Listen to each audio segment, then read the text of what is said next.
Selamat pagi dokter, perkenalkan kami dari SGD A5 dengan anggota sebagai berikut akan mempresentasikan hasil SP kami yang berjudul Polyarteritis nodosa. Next slide. Baik, saya Kade Agastya Widyasana Buduk dengan 3 digit NIM terakhir 239 akan menjelaskan pada bagian latar belakang.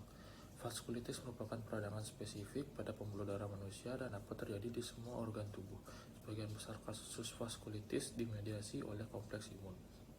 Polyarteritis nodosa atau PAN adalah vaskulitis nekrotikans yang mengenai pembuluh darah berukuran sedang dengan manifestasi utama penurunan berat badan, demam, neuropati perifer, ginjal muskuloskeletal, gangguan saluran cerna, hipertensi, ataupun serangan jantung.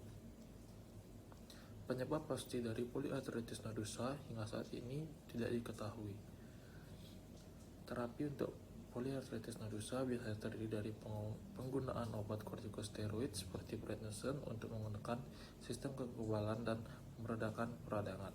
Berdasarkan latar belakang di atas, polyarteritis nodosa adalah kondisi peradangan arteri yang jika dibiarkan dapat memicu terbentuknya inflamasi hingga kerusakan. Ketika gejala muncul, penting untuk segera dilakukan pengobatan. Oleh karena itu, melalui pembuatan student project ini, penulis ingin mengulas informasi mengenai polyarteritis nodosa. Untuk rumusan masalah yang diangkat pada student project kali ini ada dari definisi polyarteritis nodosa, ada epidemiologi, klasifikasi, patofisiologi, patogenesis, manifestasi klinis, diagnosis banding, penata laksanaan dan prognosis dari polyarteritis nodosa. Untuk tujuan dari pembuatan student project ini adalah mengetahui definisi, epidemiologi, klasifikasi, patofisiologi, patogenesis, manifestasi klinis, diagnosis banding, penata laksanaan, dan prognosis dari polyarteritis nodosa.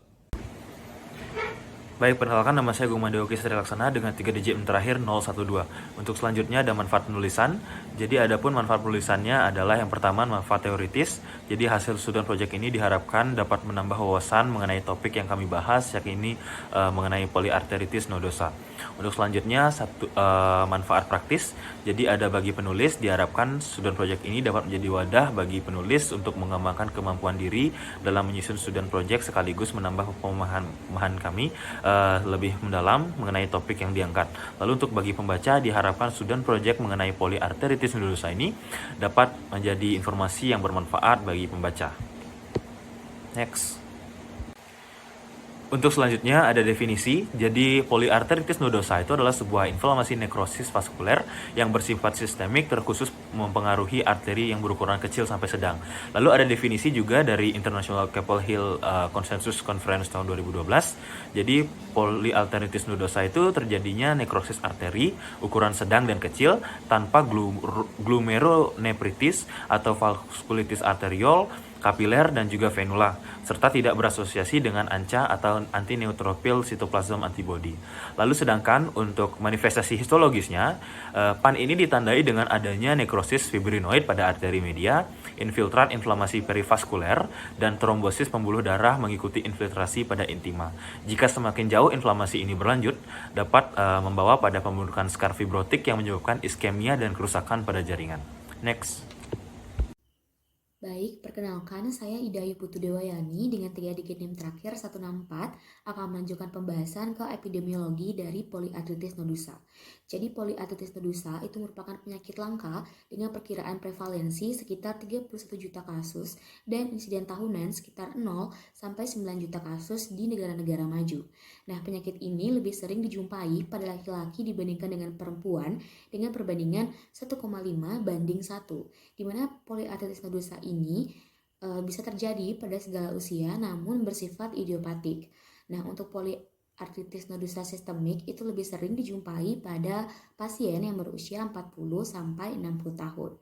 Dengan adanya penurunan infeksi polyarteritis nodosa yang disebabkan melalui adanya transfusi dan juga vaksinasi HBV, hal ini dapat berimbas pada frekuensi polyarteritis nodosa dan kaitannya dengan HBV di negara-negara yang maju dalam beberapa dekade terakhir. Baik, sekian dapat sampaikan. Materi berikutnya akan dilanjutkan oleh rekan saya. Perkenalkan, nama saya Nika Dami Permatasari dengan digit NIM 21025111073. Di sini saya izin melanjutkan mengenai klasifikasi dari penyakit polyarteritis nodosa. di mana klasifikasi dari penyakit ini dilakukan dengan melakukan kombinasi dari ACR dan Kaplan-Hill kriteria, kemudian ada tes ANCA, kemudian juga ada penanda pengganti inflamasi pembuluh darah, gejala klinis, hasil laboratorium, neurofisiologis, dan tes pencitraan. Dengan nantinya akan mengikuti bagian yang akan dijelaskan oleh teman saya. Terima kasih. Baik, mohon izin melanjutkan. Sebelumnya perkenalkan, nama saya Nikadek Suras Febriani Cawis dengan 3 digit tim terakhir 030. Baik, berikut ini adalah bagan untuk pengklasifikasian poliartritis nodosa. Jika ditemukan EGPA-ACR atau kriteria Lanham, maka kondisi tersebut akan termasuk ke eosinophilic granulomatosis dengan polyangiitis. Namun, jika tidak ditemukan kriteria tersebut, maka harus memerhatikan kombinasi dari kriteria lain agar sesuai dengan pengklasifikasian dari poliartritis nodosa. Adapun suatu kondisi dikatakan poliartritis nodosa jika memenuhi definisi poliartritis nodosa CHCC atau fitur angiografi khas poliartritis nodosa. Namun jika tetap tidak memenuhi kriteria tersebut, maka penyakit tersebut tidak terklasifikasikan. Baik, sekian dari saya. Terima kasih. Baik, terima kasih atas kesempatannya. Perkenalkan, nama saya Putu Yudi Pranyanan dengan 3 digit yang terakhir 215. Di sini saya akan menjelaskan patofisiologi. Jadi penyakit poliartritis nodosa terjadi karena adanya perubahan pada arteri, yaitu edema hebat yang disertai trombosis dan fibrosis yang dapat menyebabkan penyumbatan lumen arteri. Akibat dari penyumbatan tersebut dapat memicu terjadinya iskemia atau infak jaringan yang berangkutan. Jadi selain itu dapat menyebabkan juga terjadinya rumput-rumputan atau pecahnya dinding pembuluh darah yang neurotik atau aneuristik sehingga menyebabkan pendarahan. Mungkin selanjutnya akan dijelaskan oleh teman saya. Baik, perkenalkan, nama saya Lilaneke dengan 3 digit yang terakhir 217. Saya izin melanjutkan untuk materi patogenesis dari poliartritis nodosa ini. Jadi patogenesis lesi vaskular ini berhubungan dengan disposisi kompleks imun di dinding mereka dan pengembangan reaksi imun seluler yang mengarah ke infiltrasi inflamasi, aktivasi sistem komplement, serta perkembangan selanjutnya nekrosis fibrinoid yang melanggar organisasi struktural dari dinding arteri. Dilanjutkan pula dengan pembentukan aneurisma hingga berujung pada proses sklerotik yang menyebabkan oklusi lumen arteri. Di sini terdapat bagan mengenai patogenesisnya. Yang warna biru itu merupakan patofisiologi, warna ungu itu mekanismenya, untuk yang hijau itu sign, symptom, and lab findingnya, lalu yang pink itu complicationnya, di mana untuk yang adanya environmental triggers ini menyebabkan adanya complexes deposit in vascular rate, lalu ada juga immunogenetic predisposition, ini menyebabkan meningkatnya ACA, lalu juga meningkatnya TNF alpha, interleukin 1 beta, dan lain sebagainya. Baik, terima kasih atas kesempatannya. Sebelumnya perkenalkan, nama saya Gusti Ngurah Agung Krisna Widiantara Bagus Putra dengan 3 digit yang terakhir 052. Saya izin melanjutkan terkait dengan manifestasi klinis dari poliartritis nodosa. Jadi, secara umum poliartritis nodosa ditandai oleh beberapa gejala klinis, misalnya seperti adanya livedo reticularis, kemudian nodul subkutan, dan juga adanya ulcerasi kulit. Selain itu, beberapa pasien juga mengeluhkan adanya seperti demam, kemudian berkeringat, kemudian penurunan berat badan, nyeri otot yang parah, sakit sendi, malaise, kemudian anoreksia, dan juga sakit perut. Selain itu, terdapat beberapa gejala spesifik dari poliartritis nodosa, yang terdapat seperti peningkatan laju endap darah atau LED, kemudian kelainan kulit seperti misalnya ruam dan juga nodul, dan juga neuropati perifer. Baik, sekian dari saya, akan dilanjutkan oleh rekan saya. Perkenalkan, nama saya Janan Aulia Arifin dengan 3 digit yang terakhir 237. Saya akan menjelaskan diagnosis poliartritis nodosa. Diagnosis poliartritis nodosa didasarkan pada temuan klinis, pencitraan diagnostik, angiografi, dan pemeriksaan histopatologi. Poliartritis nodosa umumnya menyerang pembuluh arteri yang berukuran sedang, namun dapat juga mempengaruhi arteri yang berukuran kecil. Untuk saat ini belum ada tes laboratorium secara spesifik untuk menegakkan diagnosis definitif dari poliartritis nodosa. Oleh karena itu, diagnosis dari poliartritis nodosa umumnya ditegakkan dengan pemeriksaan klinis. Pemeriksaan laboratorium dapat digunakan untuk menilai keterlibatan organ dan mencegah terjadinya komplikasi penyakit yang mungkin timbul.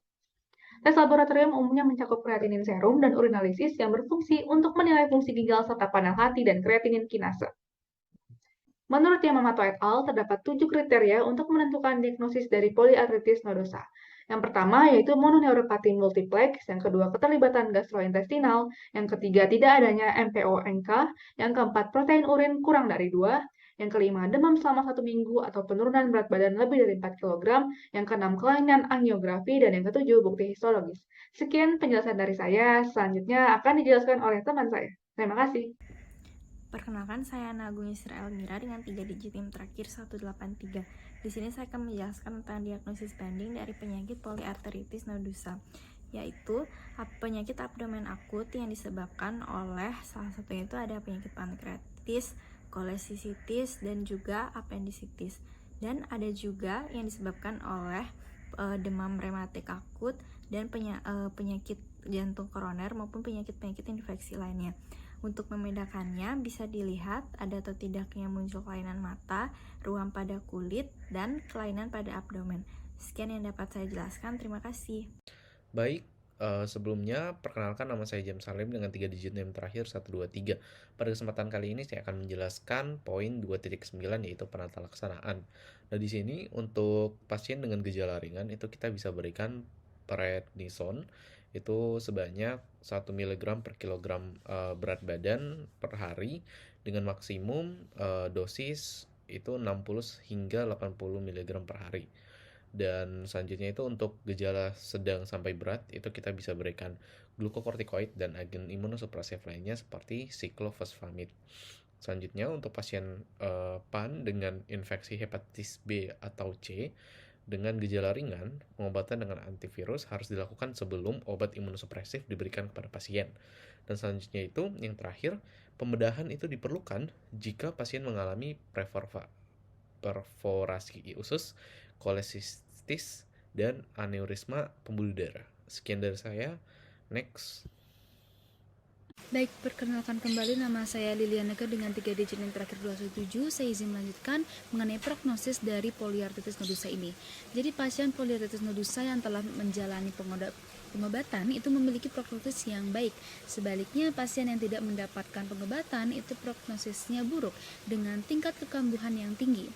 Sebanyak 10% sampai 20% pasien meninggal dalam 5 tahun, dengan 50% yang itu meninggal dalam 3 bulan pertama. Penyebab utama mortalitas pada pasien dengan poliarteritis nodosa ini berupa adanya gagal ginjal, infark mesenterika, dan gangguan jantung. Selain itu, pasien dengan keterlibatan gangguan dengan abdomen juga memiliki prognosis yang buruk karena berisiko tertinggi mengalami perforasi. Next.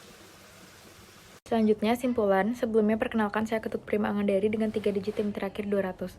Poliarteritis nodosa adalah sebuah inflamasi nekrosis vaskuler yang bersifat sistemik terkhusus, mempengaruhi arteri dengan ukuran kecil sampai sedang dan tidak terkait dengan antibodi antineutrofil sitoplasma. Ini merupakan salah satu penyakit yang jarang terjadi. Poliarteritis nodosa terjadi karena adanya perubahan pada arteri, yaitu edema hebat yang disertai dengan trombosis dan fibrosis yang dapat menyebabkan penyumbatan lumen arteri sehingga memicu terjadinya iskemia. Penderita akan mengeluhkan demam, berkeringat, penurunan berat badan, nyeri otot yang parah, sakit sendi, malaise, anoreksia, dan sakit perut. Selain itu dapat terjadi peningkatan laju endap darah, kelainan kulit seperti ruam dan nodul, dan neuropati perifer. Diagnosis poliarteritis nodosa ditegakkan dengan manifestasi klinis dan dapat diobati dengan glukokortikoid. Pada pasien dengan gejala sedang sampai berat dapat ditambah siklofosfamid.